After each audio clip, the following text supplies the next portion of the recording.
And welcome, Hoosier Nation, to our 125th episode of the Hoosier Sound, where we are the official podcast of Indiana HQ.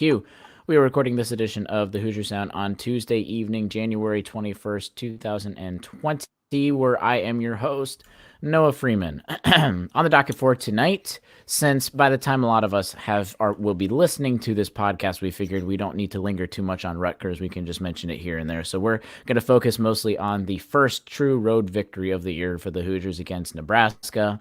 Then we'll kind of segue into how the Indiana basketball program can get to 20 total wins on the season, because we've all said basically, hey, 20 total wins is the magic number. It seems to go dancing in March. If not, potentially we can talk about it if there might be less victories to still be playing some real basketball in March, if you will. But 20 is the magic number. We'll talk about how the Hoosiers might be able to get there, and then we will preview the tough but home opponents against Michigan State and Maryland this coming week. Here with me tonight, Matt is here currently. Nathan is running late from class. He said there's a 2% chance that he will be late, and I guess that 2% chance hit. So he'll be just a couple minutes late. So he's going to join us in who knows when. But for now, it's just Matt and I. So Matt, how are you doing after a 1-1 week for the men's basketball program? We don't even need to mention the women's program at the moment. I mean, I'm doing great. The temperature's actually cooled down here. Yes, it gets cold in Florida. It's about going to hit the 30s tonight. Ooh, everybody's really afraid about frostbite true. Here. I know. If they walk outside for 2 seconds, they might end up with a cold. Anyways, but no, I mean, it's my week has been great. Now, if we talk about IU basketball's week, and if you were on Twitter at all, you saw both sides of the ugly head that is Indiana basketball Twitter. I'm sure after that Rutgers game, which we can talk about, and then after Nebraska, which was a game, and we'll talk about that in a minute. But just an interesting week for IU basketball and IU women's basketball as well. So, yeah, exactly. I think you're completely spot on with I thought you were going to say the two-headed monster, basically, that is the men's program, which is also true, but Twitter is completely fair and accurate, because it was what we have experienced, I guess, the majority of the time recently against Rutgers. And then I was honestly shocked at some of the comments that we had gotten on our Twitter page from some of the stuff we posted after the Nebraska game. I had to share in our Slack channels. We don't usually talk about Twitter stuff, other people's Twitter comments. I had to share. I was like, it's really weird. Everyone's actually extremely optimistic, or not optimistic, just positive on Twitter at the moment after the Nebraska win. It was just strange. I know it was weird, because after Rutgers, it was like the sky is falling. Even though the RAC's a really hard place to play, like Michigan State's already lost there this year, and like Rutgers is actually a pretty good team, and they got Geo Baker back. It's just like he's one of their best players. You know, he wasn't playing great, and he's still a little bit injured, but still, he adds something else to the team that he would, when he wasn't there, he wouldn't have. I was just going to interject that Nathan said that it is unlikely that Geo Baker would play. He said that last Tuesday going into the game on Wednesday, and again he was incorrect. So I guess we're just going to have to get on him whenever when he gets back on the podcast. Whatever Nathan says about injury news, just take it as the opposite. I was just saying he's batting 0 for 2 recently, was saying he's going to be at the podcast on time, and now he's late. Right, no, he's 0 for 2 right now. We're waiting for his third strike when he gets on the podcast. Yeah. Anyways, so yeah, after Rutgers, it was like sky's falling, and then like you said, right after Nebraska, it was like, wow, we can get to 20 wins. I was like, where was this? Where we beat a subpar Nebraska team on the road in a ugly game that was high scoring but ugly.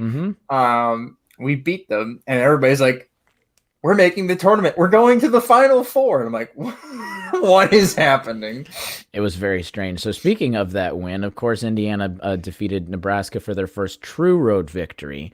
You always have to say true, because those neutral court games technically aren't road victories, but they beat Nebraska 82-74. They have won 3 of their last 4 games.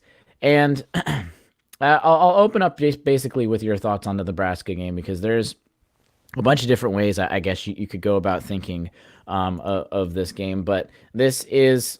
I lost my train of thought. I had a good stat. I'll think of it in a minute. So we'll just go with Indiana getting a road victory. Of course, the one of 7 road victories in the Big Ten at the moment. So were you on the side that you liked what you saw from Indiana, or did you kind of, I guess, hone in more towards the majority of the last 10 or so minutes of the game?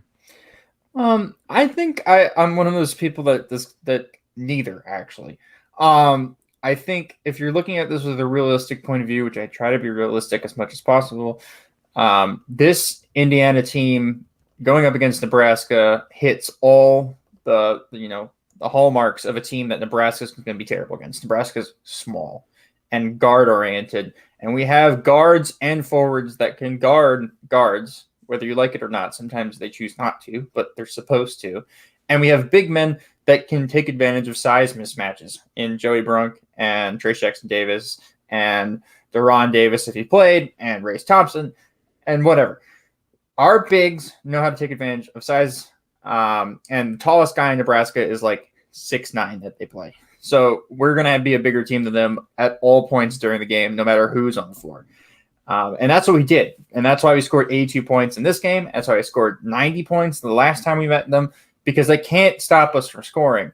So I knew this wasn't going to be an issue going into this game. However, I thought that we played much better defense in this game against Nebraska. Again, Nebraska came into Assembly Hall and was shooting lights out. We had a hard time guarding them off the dribble. It was a little ugly at times, and yes, we still struggled guarding them off the dribble at times during this game, but we only allowed them to score 74 points on their home floor, which they're usually a team that scores closer to the high 70s into the 80s on their home floor. So this was a really good game from the Hoosiers. We shot 30% from 3, 8 of 26. We took 26 threes, which is not something that I recommend doing anytime the rest of the year. But this was a nice performance from the just being realistic about it. Yeah. That's weird. You said 30%, and I'm like, that feels like it should be. It should have been higher than that with the way they were shooting. Nathan's back, everyone. Hi, Nathan. How are you? Great, you guys. How's it going? What are y'all talking about right now? We are first going to, and I apologize. We're interrupting all of our train of thoughts, but we have to get after you, because last week you said Geo Baker was probably not going to go, and then he ended up going, and then you're batting 0 for 2 right now. You said there was a 2% chance you were going to be late for the podcast, and it was part of that 2%, and you were now late to the podcast. 2% happened. I don't remember if I said this a couple of podcasts ago, but Kyle Young on Ohio State was like doubtful to play, and then he ended up starting. So these Big Ten coaches, man, they're keeping things under wraps right now, and I don't like it. Yeah, because Nathan's batting 0 for 2, and I guess 0 for 3 if you go all the way back there. Yeah, I'm not Woj, that's for sure. Yes, of course, that's which no one is besides Woj himself. But we were talking about just the very beginning thoughts of Indiana's game against Nebraska. And Matt, the comment I had, that was right as soon as you started talking, I remember. This is the 7th time Indiana has scored 82 points or higher on the season, out of course, 18 games that they've had so far. And the last time they scored that many points was, what you mentioned, was against Nebraska, where they scored 96 points, I think was what you said. So I was talking about how it seemed like that 3-point percentage was low for this game, which is not accurate. It is right at 30.8%, which is almost exactly where their season average is at the moment. So like you said, Matt was alluding to basically all of the scoring that they were doing, and it was just nice to see the ball go in the hoop, no matter if it was from 3 to that's probably what it was like. Those threes felt like they were bigger threes than maybe the amount of percentage that it was. But it was nice to see the ball go in the hoop. You got a lot of really good minutes from Joey Brunk and Justin Smith, guys that we had seen, at least Joey growing a bunch recently, but then Justin having one of his better offensive games, if you will. And then you, of course, got a lot of good minutes from Armand Franklin. But wrapping up my quick thoughts, I'll kick it over to Nathan, since he hasn't been able to speak on the podcast in the first 10 minutes so far. So Nathan, how are you doing? And we were kind of talking about Nebraska's thoughts. Were you more in the category you liked what you saw, or were you lingering more towards the final 10 minutes where Indiana gave up a lead? No, I liked what I saw, and you guys are talking about 3-pointers there. I thought it was pretty interesting that Indiana attempted over 40% of their field goals from 3. In other words, when the shots were there, they were taking them, and it didn't matter if it was Franklin or Green or even Justin Smith a couple times. It was in the flow of the offense, and the guys were normally open. And when that's the case, you can't really complain too much. So I liked what I saw, and I also feel like, and we're going to find this out coming up here in the next few days, I also feel like a lot of this is transferable to other Big Ten games. The ball movement was there. The post feeds were there. The communication on defense was there. And that stuff should carry over game to game to game. So hopefully that one for whatever performance against Rutgers was just an anomaly. And Indiana can move more towards this Nebraska game offensively in the weeks to come. Yeah, I think we can all agree, at least the Rutgers offensive performance, I don't think that's going away. I think we're going to see it every once in a while. But what you were alluding to, Nathan, I think you were saying that hopefully we can see more of the Nebraska performance compared to the Rutgers, like maybe 3 games offensively of Nebraska, 1 game Rutgers or something like that. And if that happens, they're easily in the tournament, which is what we're going to start getting into later. But yeah, Nathan, you talked about ball movement. I thought that was something that we haven't seen on this team in probably over a month, closer to where the last time they scored that amount of points. It was just really nice to see the ball movement. And it wasn't, we know that Indiana has a lot of guards that are post players that are able to move the ball, but it doesn't do anything when the guards can't first physically do something with the ball and then become a threat offensively. Then when they become the threat, then more pressure comes away from down low and then comes up to the guards, and then they can move the ball a little more. So it was nice to see some guards that were not necessarily lighting it up from in terms of points, because the guard that scored the most amount of points was Armand Franklin with 8 points. And when you think a guard scoring 8 points, you think Indiana probably wouldn't do very well. So in terms of offensive numbers for points, the guards didn't do that well, but they were at least able to do enough to where they could start moving the ball, get it down low, which is what everyone, of course, had wanted, getting the ball down low to where you can have Joey Brunk, Justin Smith, Trace Jackson Davis combined for 49 of their 82 points, which out of 3 players, 49 out of 82 points from 3 guys down low is something you definitely want to see. That's pretty good. Indiana had 21 assists against Nebraska, and that's by far the most they've had in any game this January. So that's what... I was afraid of that. Well, anyway, they had a ton of assists. Indiana had 21 assists. It was way more they had than any other game. That's what they need to do going forward. You stole my point. I was literally about to say, yeah, this game we had 4 players with 4 assists. And then you go, yeah, we had 21 assists. No. But I know. And 4 players with 4 assists. I'm sorry, yeah. Another point. We're talking about 3-point shooting earlier. Shout outs to Jerome Hunter. 8 minutes off the bench, took 3 threes, made 2 of them. All 3 threes he took, he stepped into them. He looked confident, and 2 of them actually went in and didn't just bank off the glass. The other one did. Swished. Okay, one swished. The other one. I feel like it was before it was Jerome would make 1, but clank 2 of them. Now he's making 2 and clanking 1. So we're in the right direction. If it goes in the hoop, it goes in the hoop, and that's all that matters. Exactly, yeah. And he made 2. He had 6 points. Some big minutes off the bench. So congrats to Jerome. I think Archie was talking on his show recently. I forget what it was. There was maybe a post-game quote. But he said, when we recruited you, Jerome, like, we didn't expect people to be like guarding you, so far away. Like, we expected people to like actually guard you at the 3-point line. It's nice to see him like making shots, because when he starts to actually get guarded up to the 3-point line, they respect his 3-point shot. Our offense is going to open up so much more for people like Trace Jackson Davis and Justin Smith if he's playing, and Joey Brunk if they're playing on the court with him, because he's going to drag a defender towards him. He's going to attract him because he can shoot the 3-point shot. So congrats to Jerome, and thanks for making us better. Thanks. Yeah, exactly. So, I mean, my question to you guys, I don't know if you talked about this earlier, but do you feel like Saturday was more Indiana's offense doing things well, or Nebraska's defense giving the Hoosiers those opportunities? I think it was a little of both. That's a really good question, Nathan. I was going to kind of ask a similar question. Basically, was it more Nebraska playing poorly, or was it more Indiana playing well, which is almost the same kind of question. So I think it was a little bit of both. I don't think you can still score 82 points without doing at least something well.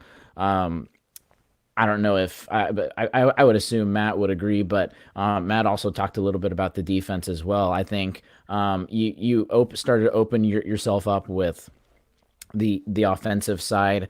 And like I said, you can't score 82 points without actually doing at least something well. And then going to the defensive side, Matt, you can use some more details on it. But 74 points, it seemed like Nebraska scored under that. They were containing their guards. They were able to do a bunch of stuff inside and out. So do you agree, Matt? Yeah. We did some really good things with Nebraska guards, like doubling them when they decided to get in the lane, which is a product of the pack line defense. Like that's one of the staples, right? Is when the guy gets in the middle of the lane, they're going to double. They're going to stop that penetration, and they're going to make them kick it out or find an open man. And we did that to a T this game. We made sure that nobody had any easy line drives, or we made sure, or tried to make sure. I think they occasionally did, but that's what's going to happen when you're playing against four guards.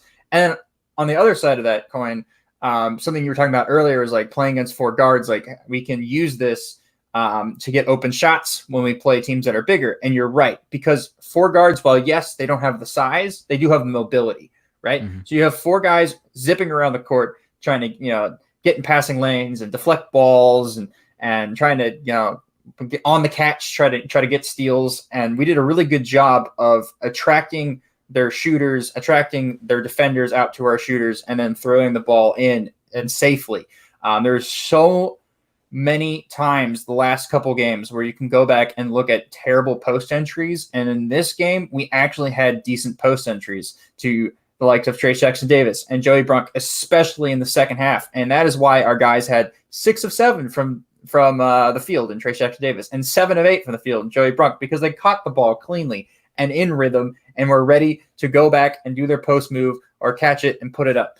Without 3 defenders on them. Without 3 defenders on them, without them having to like fumble for the ball on the floor. We weren't doing silly little skip bounce passes from halfway across the court at Vontae Green. We weren't doing that. It was wonderful to see, and it's something that again we can replicate. However, asterisk, right? And I talked about this earlier. Nebraska's very undersized, so both of them were basically shooting practice layups at a certain point, right? Like when they do the layup drill at the beginning of practice, and warm ups, they have the guys with the pads. They're standing out there, the 6'4" guys. So that's what was happening. Basically, they had guys who are basically in uniform, but like had pads and were just guarding them. A lot of these times. To that point, though, and I'm starting to lead. I was probably still like 50-50 Indiana playing well, Nebraska giving it up, but I'm probably starting to lean more towards Indiana playing. Again, not incredible basketball. They're still playing an opponent that's at the bottom of the Big Ten, but at least Indiana playing well at a lot of stretches, because they still did in some ways, Matt, with the size, they were still doing a lot of things correctly. They rebounded. The rebound margin was 48 Indiana, 30 to Nebraska. So the size advantage was, of course, to Indiana's favor, but they took advantage of that at least. They didn't just give that up. They didn't go away from it. They didn't play poorly in that area. They were able to really maximize in that area, and especially also with 8 blocks as well. So I think I'm leaning a little more towards Indiana, because then if you look over on the other side of the offensive ball, I guess, if you will, that what we mentioned with more of the ball movement and the assists, it's just something we haven't seen Indiana do in a long time. And it's kind of, you can see the assist numbers, but there's no statistic to see the kind of ball movement that they had. It felt like they passed the ball an average 3, 4, 5 times every single possession before they actually got a shot, which is what you want, because then you can find the best shot, you can maximize, and you can score 82 points because you're finding the best shot. Yeah, it looked like they thought about where their passes were going. And a lot of times that kind of just passed it around because, like, oh, I know it's, Justin's going to be on the left in the, the left corner. I'll just pass it to him. All right, let me move around, like get a screen or two and try to pop up on the right corner, and hopefully I'll get the ball when I get over there. And it's kind of just like, okay, just kind of go through the motions. This game, it kind of seemed like, okay, where's the open guy? Okay, pass it to open guy. Open guy gets it. Two guys come to him. Okay, into the post it goes. This kind of like, okay, great. We're actually thinking. And then also, to your point earlier about the percentages of whether it was the defense or the offense playing well, I want to say it's 70% Nebraska's defense being awful and Nebraska being like, I don't know, 3/5 of the team that they need to be. And then another 30% IU's offense actually clicking for once. And yeah, it's just, Nathan, like, what do you think? Well, here's the deal. I mean, Indiana didn't play a perfect game offensively, right? They still left a bunch of threes on the board. They still had an 8-minute field goal drought in the middle of that game.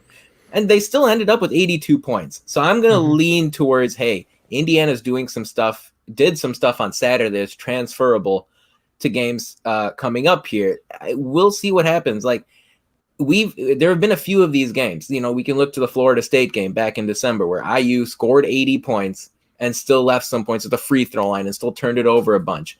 This is what their potential is. And if they keep doing this, that'll be encouraging. I do agree with your point, Matt. It felt like they were a half step ahead of Nebraska for most of that game, and that can make all the difference in the world. One of 7 away victories in the Big Ten. And, you know, we can't stress that enough. Winning on the road in the Big Ten is like impossibly hard this year for some reason. And I think just in general, even though if you go and follow Ken Palm on Twitter, apparently it's never been easier to win on the road, but you wouldn't know that if you're following Indiana basketball and Big Ten basketball. So it's never been easier, like nationally, as far as percentage of road games won by conference games won by road teams. But in the Big Ten, Big Ten's completely bucking the trend because you wouldn't know. You wouldn't know if you were the Big Ten. It's ridiculous. And again, first, I'll shout out Jeff on our YouTube chat. Also said, just kind of reiterating the points we've made. It showed in their assist ratio need to sustain this pattern, and totally agree, especially with the ball movement and the assists that we've talked about. Totally agree. I think their offense is not necessarily firing on all cylinders, but definitely going more towards that and less offensive. What's the word I'm looking for? Less offensive droughts. When the ball is able to actually move around the perimeter multiple times and in and outside. And of course, the more cynical people could talk about that it was against Nebraska. And yes, it's not against the best opponent in the Big Ten on the road, but Nebraska is also not a team that is going to lose to every single team. They did beat Purdue at home. They did beat Iowa at home. So it's not like that place is everyone's getting a road victory there. Some teams are not getting road victories. And again, it's not the best because teams like Rutgers and everyone else that has gone into there has been able to win. But it's still at least something to look at, to be a little bit excited for, that maybe the Hoosiers can get 1 or 2 possible road games that we'll go into further later. But it's not like the Hoosiers are going to go 0 for whatever on road games. It's interesting because we're going to talk about this later, but I could see a version of reality where we get into the tournament and have 1 away victory. And that's going to be interesting. Yep. Yeah, I think that's a fair point. I mean, what importance does the committee place on away victories this year? They know the Big Ten's tough. Yeah. But, you know, how valuable is that compared to, say, your non-conference schedule or just the overall ranking of the teams that you beat regardless of the site? And these are all the different variables that we get to as we get closer to Selection Sunday. Yep. So let's dive into that a little more. But before we dive into how Indiana can get their 20 magical wins on the season, Nathan, who won the week this past weekend in IU sports land? Yeah, it was a big day for Tevin Coleman, who on Sunday, the former Indiana running back, he was part of the mix that helped San Francisco beat Green Bay and make the Super Bowl. Unfortunately, during the game, after running for 21 yards, he dislocated his shoulder. So his status is up in the air for the Super Bowl in a couple of weeks. But he had 2 touchdowns in the divisional round matchup against Minnesota. Mm-hmm. He was part of the mix. He was part of the mix against Green Bay. Of course, Raheem Mostert stole the show with 4 touchdowns in that one.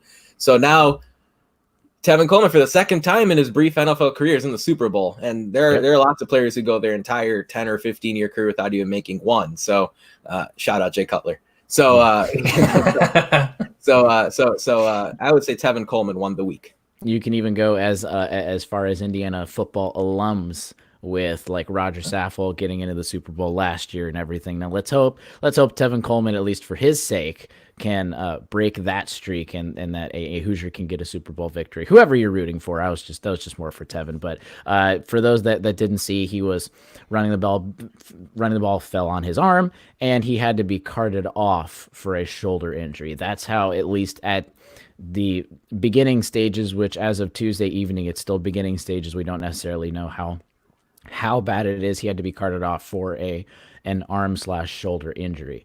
Which on the field at first they thought it was an elbow. That was what the broadcast said, but which would have been a lot worse than the shoulder. Yeah. Yes, because sometimes shoulders you just pop back into place and you're all good. So let's hope that that's what it is. But all right, we've got Indiana with 13 more regular season games left this season, plus of course at least one Big Ten tournament game. So they've got 14 games left this season. Quick math, of course, all you got to do is to get to 20 wins. And are all of us at least starting there in agreement that 20 wins, they're probably going dancing? Yes. 20 wins. So. Mm-hmm. Yeah. Because you're 10-10 in the conference, and in the Big Ten, if you're 10-10, that means you've at least beaten 3 or 4 NCAA tournament teams in the conference. So maybe 10-11 depending on the Big Ten tournament. But okay, well that's fair. But at least 10-11. Yeah. Yes, agree, Nathan. I agree. The only question is maybe if the road wins aren't there, and of course Indiana's non-conference schedule wasn't great. But Florida State keeps winning. Notre Dame doesn't look that bad. UConn does. So at the end, Arkansas as well. So I think Indiana's in if they get to 20. And we can have a discussion a little later because we had some comments from Twitter that people were saying, I think 19 wins in Indiana could get in, which I also think is possible. I think the way it's shaping up, we would have thought last year 19 wins would have been the best wave, the best time of year the best year for Indiana to get in with 19, but this year could shape up to be that way. So we'll talk about that, I guess, down the road if it starts to get close to that. But let's for now talk about just 20 wins, and they've got. Going off of that metric, you've got 7 home games left for the Hoosiers. That's an important number, 7 home games, 6 away games, and then 1 neutral court game in Indianapolis. And I can put neutral court in quotes because it's in Indianapolis at least, and it's not even in Chicago, thankfully. So, let alone DC, which at least was nice for me. But so their home games that they've got coming up, of course, this week, Michigan State and Maryland, 2 big games that we're going to discuss in a little while. Then they go a couple away games, home at Purdue and Iowa. Then you got a couple away games, home at Penn State, a couple away games, Minnesota and Wisconsin. Looking at that right away, I think a lot of their 6 victories is going to have to come at home just from the type of opponent that they play. Their away opponents are going to be Penn State, Ohio State, Michigan, Minnesota, Purdue, Illinois. I think just with the quality opponent that they're playing, and again, most of the teams they're playing at home, especially after you get past this week with Michigan State and Maryland, all of those teams that they're playing are not over exceeding Big Ten standards, I guess. They're at the level Indiana is, if not slightly above at the moment, because Purdue and Iowa, both teams that are 100% totally beatable. Good teams, but definitely still beatable. Penn State at home, definitely beatable.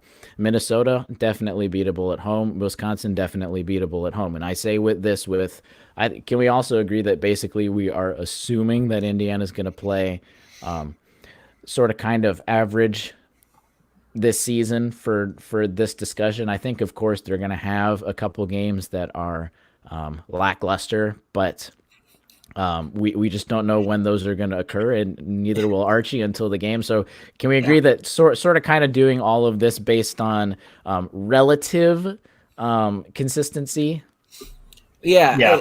Well, and I'll tell you this. I mean, there's no question Indiana's going to play better at home than they do on the road. That's just the way it's been all season so far. But it's hard to predict 1 for 20 from 3 against Rutgers roughly. like we saw, last Wednesday. Yep.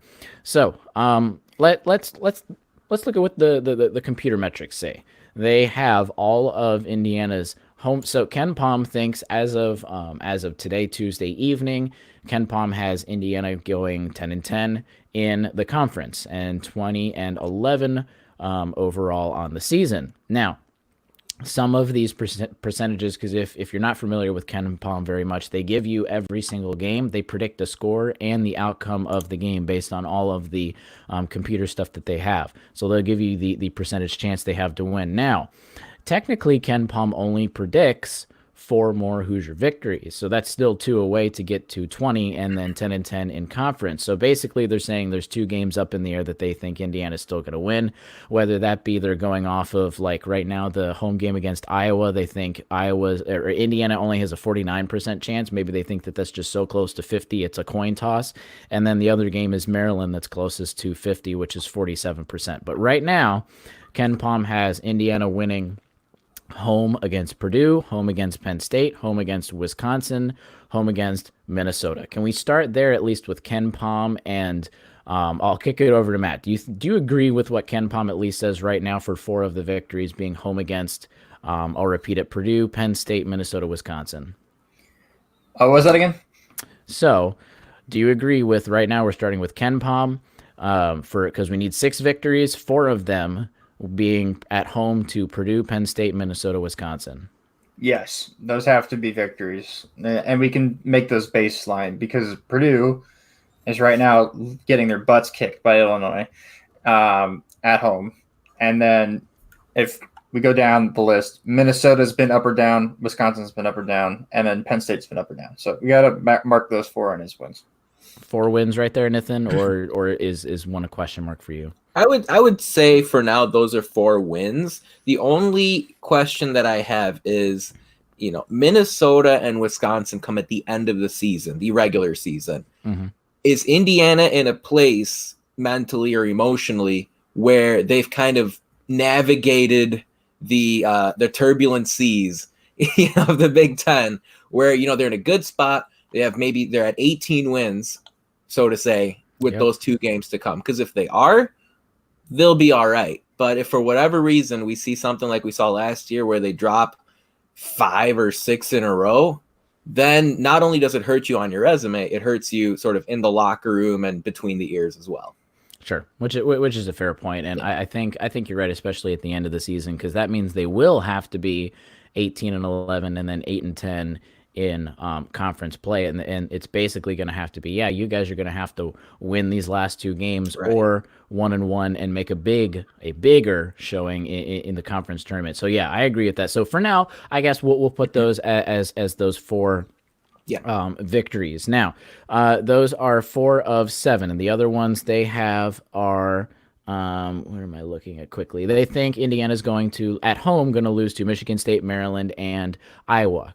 Matt, do you agree or disagree with any of those, or just for the sake of guessing and with consistency, do you think Indiana is still going to lose all 3 of those home games? Michigan State, Maryland, and Iowa. I think we got to win 1. We have to win 1. So, belief, to get to 5, I think either one of Maryland, Michigan State, or Iowa, we have to win. I don't know which one it's going to be.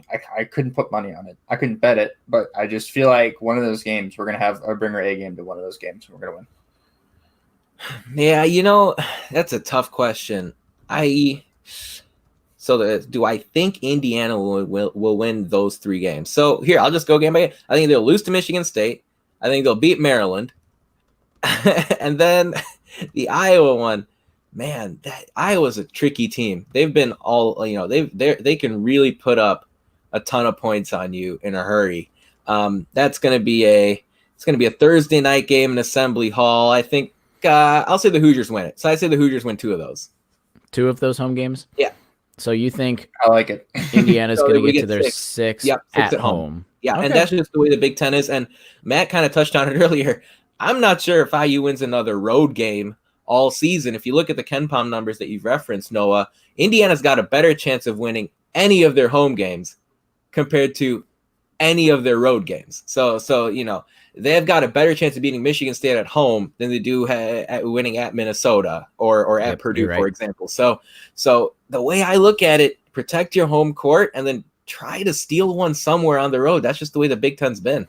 Yeah, so I totally agree with Matt. I think out of those three, you definitely have to get one, and I'm almost inclined to think Indiana's going to get another road victory just by law of averages. If as simple as that, just law as averages, get one more in there. So I'm going to agree with Matt for the 5 and then possibly one away. But Jeff in our chat, loving the talk he has in our YouTube channel. If you guys didn't know, we go live 8:30 p.m. every Tuesday evenings. You can come chat with us, give your thoughts. We'll give you a shout out on the actual podcast itself. And he was talking about Ken Palm cannot predict this team. Heck, we know the team better and can't even predict it. And yeah, totally right. We're just reiterating that this is just I guess sheer force of will and thinking that this team will play consistently, even though it's not going to work out like that at all. I could see Indiana winning only like 2 or 3 home games and somehow winning 3 or 4 road games. It's just that weird of a season that we just have no idea what's going to actually go on, because Archie doesn't even know until the game tips off and well into tip off. I'm sitting here just like trying to find the 6 wins, and I'm just like, I can't find it, but I know it's going to happen. But like, I just still can't find it. And it's like, I give up. Well, I'll help you, Matt. Like, you've got to protect home court, right? I mean, that's what it comes down to. It could honestly be as black and white as wins at Assembly Hall and then losses elsewhere. I mean, that might be what it all is at the end of the day. There are probably going to be a couple of home losses and probably going to be a couple of road wins. But if we're talking about road to 20, 6 home wins might be the path of least resistance. Yeah. By the way, you guys missed it. I was looking at my phone this whole time. If you couldn't tell on the podcast, Kansas State just ended it in like a total like mayhem brawl. So if you haven't seen that, go check it out because it's an interesting 30-second watch. But thank God we're not that, and our players aren't going to do that. Yay! Awesome, cool. Okay, so let's for the sake of this argument, let's even take out the Big Ten tournament game and just assume Indiana's going to lose first round like they have been recently. So just for argument's sake, let's also, Nathan, assume for argument's sake Indiana only gets 5 victories at home. Wherever they come from, they could come from both Michigan State and Maryland and then lose like Purdue and Minnesota or some combination of that. But for argument's sake, let's say Indiana, the way the dice rolls and the cards come out, they have to get a road victory. So where does that road victory come from? The away games that they've got away at Penn State and then Ohio State, a couple of home games, away at Michigan and Minnesota, away home game, away at Purdue and Illinois. So where does that one road victory come from? I have an answer. I want to hear Nathan's thoughts though, since he's the one that's protecting home court advantage, and I guess not the least optimistic, but I guess the least optimistic out of the 3 of us for getting that road victory. Where does that one road victory come from? Man, that's really hard. I think the common sense answer might be at Minnesota. I have a tough time seeing that happening. Minnesota's always been a really tough place for Indiana to get a win. I was at Mackey Arena last year. West Lafayette's absolutely bonkers for IU Purdue basketball games. I don't see it happening there either. To me, I could see, if I had to pick one, I could see the game at Penn State coming up a week from Wednesday, which is tomorrow, I believe, a week from tomorrow. Man, yes. Yep. Reading a calendar. Do we? I don't know. They don't teach that anymore. They don't teach yet. I haven't taken a calendar class in forever.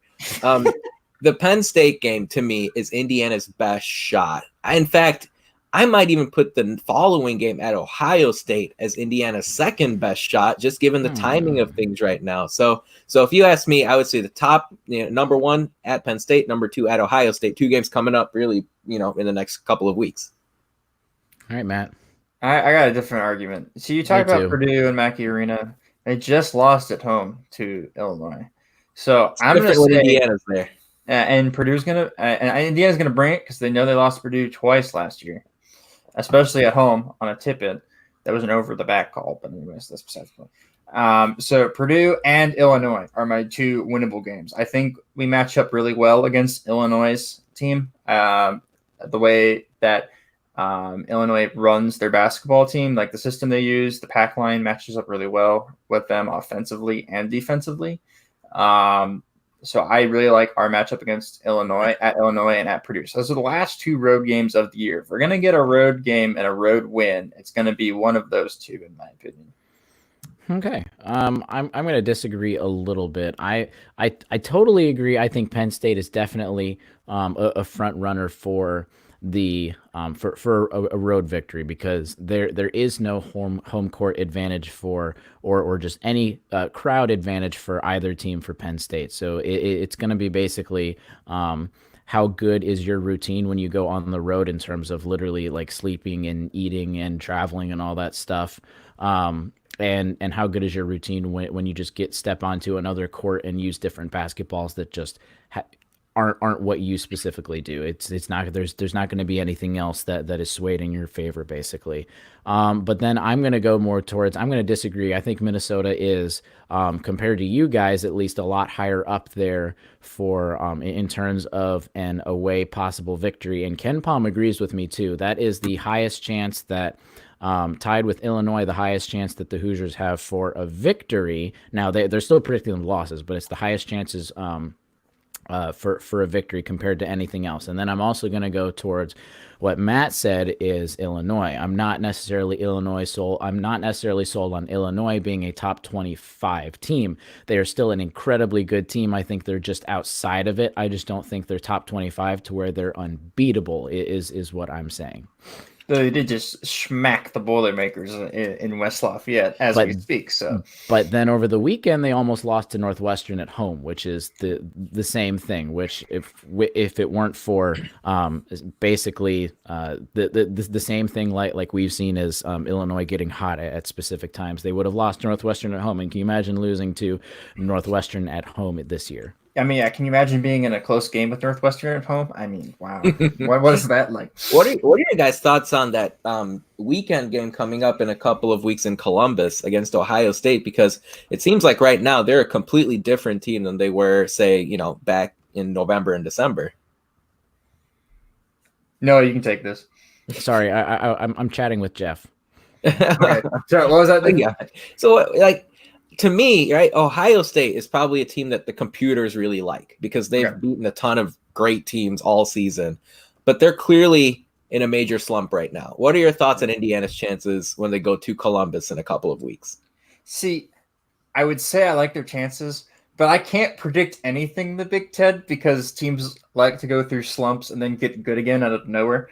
And I think this out of nowhere thing for Ohio State is going to be getting back Young for Ohio State, their forward, getting him back and getting him healthy again. Because when he gets back and he's healthy again, the energy he brings, the defense he brings on, and effort he brings on both sides of the court is instrumental to Ohio State's success.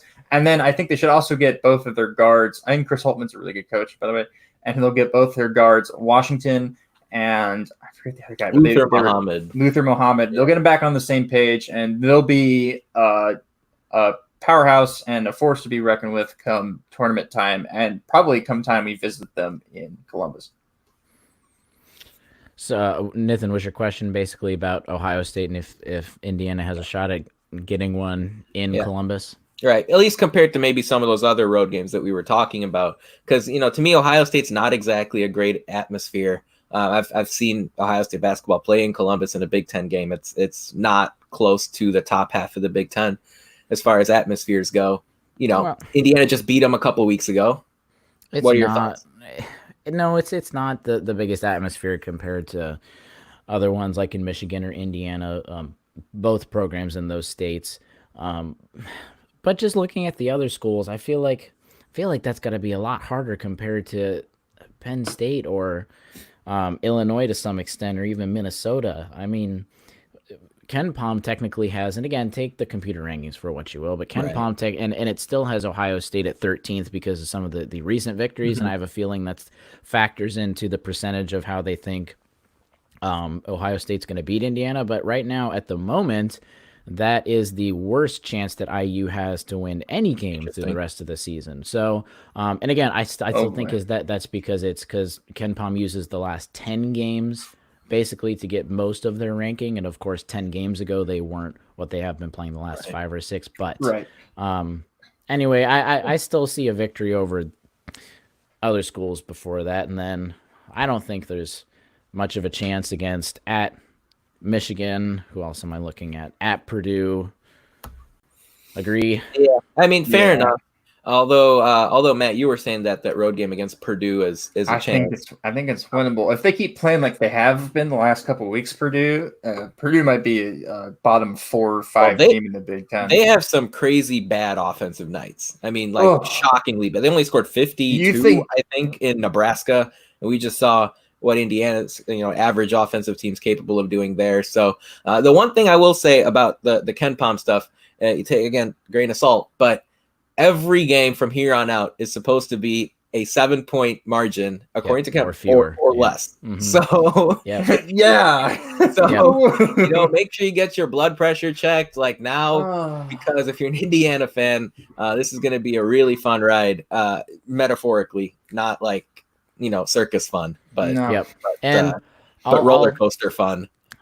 I'll wrap this segment up by basically saying that as everyone has seen, I think it will almost be harder to predict the outcome of the last 13 to 14 games for Indiana's schedule than predicting a perfect bracket when it comes to normal years in March. This March might be an exception, but that's 1,000%. Yeah. So oh, man. And like we said, it could be the complete opposite. For some reason, Indiana could just be terrible at home and win all the road games. I think that's highly doubtful, but just with the way the season going, that's an option that is technically still on the table. That would be really frustrating. It would be very frustrating, that being said, I think a consensus at least is that Indiana can get I'll ask this question to finish up.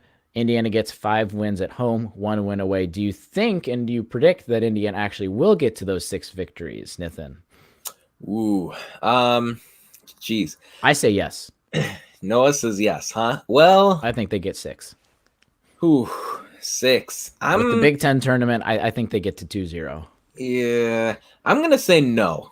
And here's why. It's just this conference, again, first and foremost, home court is going to be the biggest thing. I just need to, maybe after this week, I'll have a clearer idea. But when I look at the names on this list, there's just no breather. It's Michigan State, it's Maryland, it's at Penn State, at Ohio State. I mean, preach, Nathan. I mean, look, it might still be good enough if they get to 19, because the Big Ten's been the number 1 conference in college basketball this year. But I just, we'll see. It's all in the hands.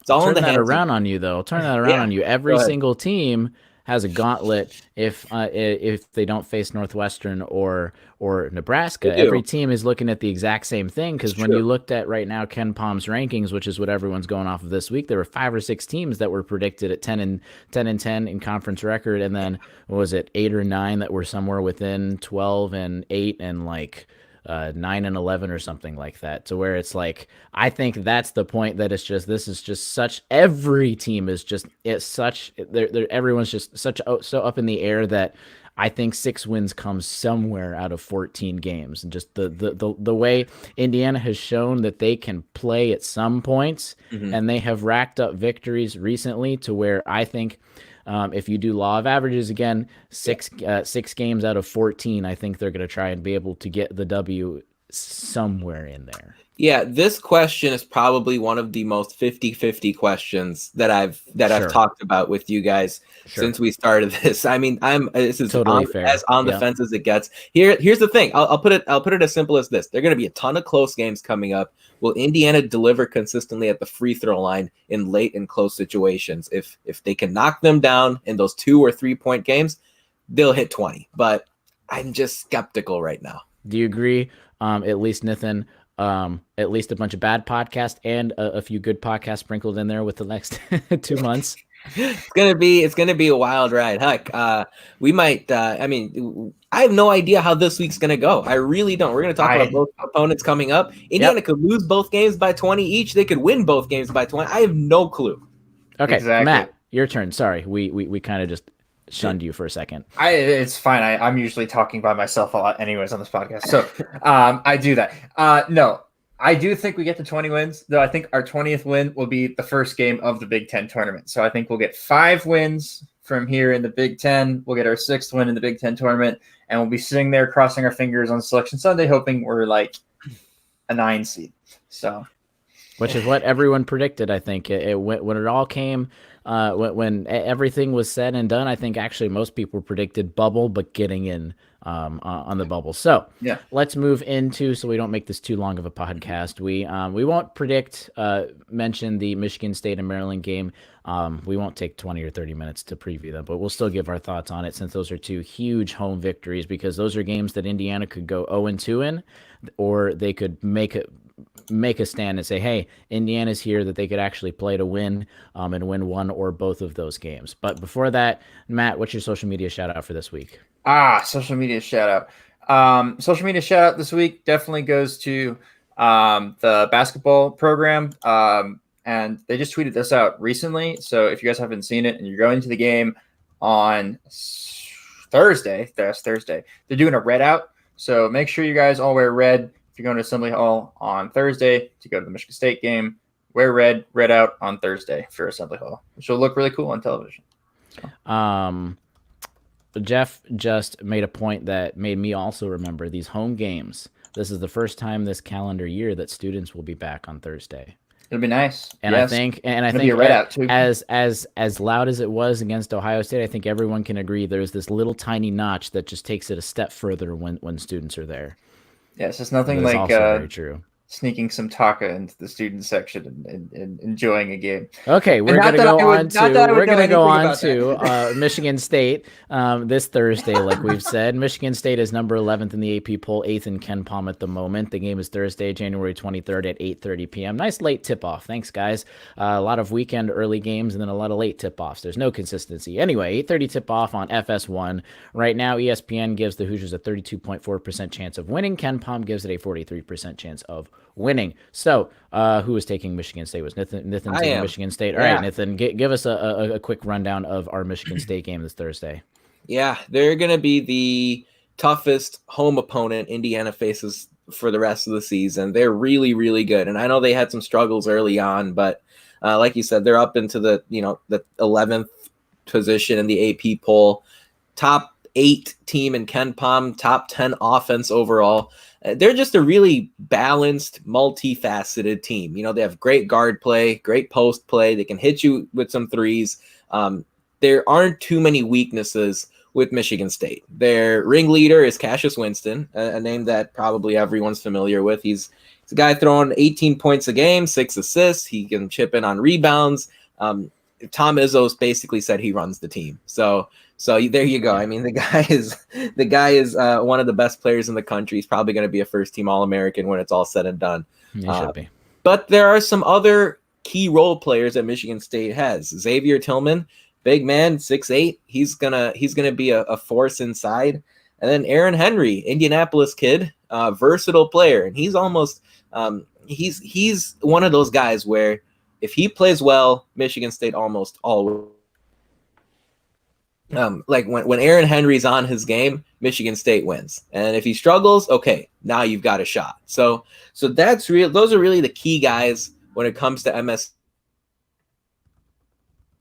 Testing. All right, those are really the key guys when it comes to MSU. What's interesting is they don't force a lot of turnovers. At least they haven't this season. So Indiana has to protect the ball if they're going to win, and if they do that, they've got a better shot. Absolutely. All right. Then Indiana will stay at home. Thankfully, they'll play number 17 in the AP poll, Maryland, on Sunday, January 26th at 1:00 p.m. The game is on CBS. So like I was talking about, a lot of noon games, 8:30, then we go to 1:00 games. So nice early games. But at least Indiana has shown that they can win at the 12 o'clock games. But this game is computer rankings a little more in favor of the Hoosiers getting a victory, 42.6% chance for ESPN, 47% Ken Palm. This looks like this might be one of those toss-up games, if you will, that Ken Palm was saying. So, Matt, give us a quick rundown, at least, again, of Maryland. Of course, we saw them a couple weeks ago, but have they changed very much since then? Right. So, my preview will be a little bit different than Nathan's Michigan State preview because we haven't played Michigan State yet. We played Maryland already, played them away from home. We had a terrible game against Maryland. We did not show up very well against Maryland. Our offense was abysmal. We shot 36% from the floor, but 22% from 3 on 18 attempts. We were not great. That includes 0 of 2 from Justin Smith, 0 of 3 from Armand Franklin. Our guys were not great from the three-point line. If we're going to beat Maryland at home, we're going to need to shoot with a lot more confidence than we did in College Park. If we want to beat the Turtles, we're also going to have to stop Jalen Smith. And that means not giving him 19 points on 6 of 10 shooting and 2 of 3 from 3. We're going to have to make sure he shoots contested three-pointers. And that means people like Joey Brunk and Deron Davis are going to have to, when they hedge ball screens, make sure that they can get back to a stretch 4 that is Jalen Smith. And that's going to be the key to the game is don't let Jalen Smith beat you. Don't let Anthony Cowan, again, another great guard. We play 2 great guards in a row. If there's ever a week for Rob Finney to come back at full health and be himself again, this is going to be the week because Anthony Cowan, again, probably an all-conference point guard. And then you go over on the other side, Michigan State, and you have Cassius Winston, again, another all-conference point guard. If we're gonna need a big week from Rob and the guards guarding on the perimeter and making sure that their opposing guards don't get any easy buckets. But again, Maryland, not a great three-point shooting team outside of Jalen Smith, and usually Anthony Cowan's better than 1 of 6 that he shot against IU. But outside of that, they haven't been very consistent at all. So pressuring their other guards and forwards into shooting threes is actually a good tactic for IU to use as long as they don't turn into what opponents usually seem to in Assembly Hall, and that's just on-fire shooters from NBA Jam. But anyways, yeah, so Maryland, shoot the 3 at a decent clip and shoot it confidently, crash the offensive boards, and keep Jalen Smith and Anthony Cowan from having monster games, and we're going to look at a Hoosier victory against Maryland. Okay, quick last second question. Of course, we're going to be happy with 2-0, but disappointed at 0-2 or happy with 1-1? What do you think they're going to get? Don't necessarily think, as we talked about, 0-2 that is doom and gloom for the season. I think 1-1 we'll be extremely happy with, and I think that victory is going to come over Maryland because Maryland was not a great team when we played them. Indiana was just that bad when they were awful when they played them. So I am at least hoping 1-1, 0-2, not the end of the world. Matt, I'm thinking 1-1. I think our 1 victory comes against Maryland and our 1 loss comes against Michigan State, though I could see us getting 2-0 this week. Again, both these teams are very beatable. Yeah, I could see all 3, but I definitely, if I had to rank it, it'd be like 50% 1-1, 30% 2-0, 20% 0-2. I do think we're going to get a win. I'm like almost sure that we're going to get a win this week at some point, whether it's Thursday or Saturday, we're going to get a win.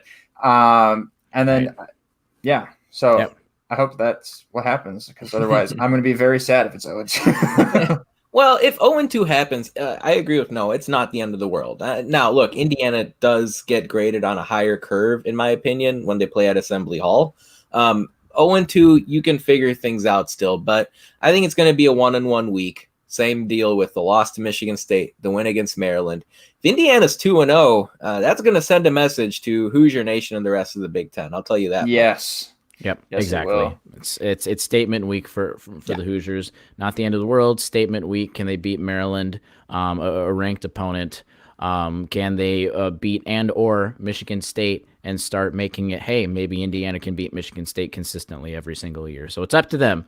Not the end of the world, but if they want to be taken seriously, get some victories this week. For sure. That's going to wrap it up for us on our 125th show of the Hoosier Sound. Thank you all so much for joining us. Thank you especially to Jeff and that live audience for coming out and participating in the chat section. Like he was saying, it's really a lot of fun when we can have people come out and support us that way. But We'll be back next Monday for another edition of the Hoosier Sound Off. As always, news and updates come through Twitter, so subscribe on Twitter, Facebook, our YouTube channel. Hit that subscribe button so you don't miss out on our weekly shows. Most importantly, though, if you enjoy our show, leave us a review. iTunes or Facebook, usually the easiest.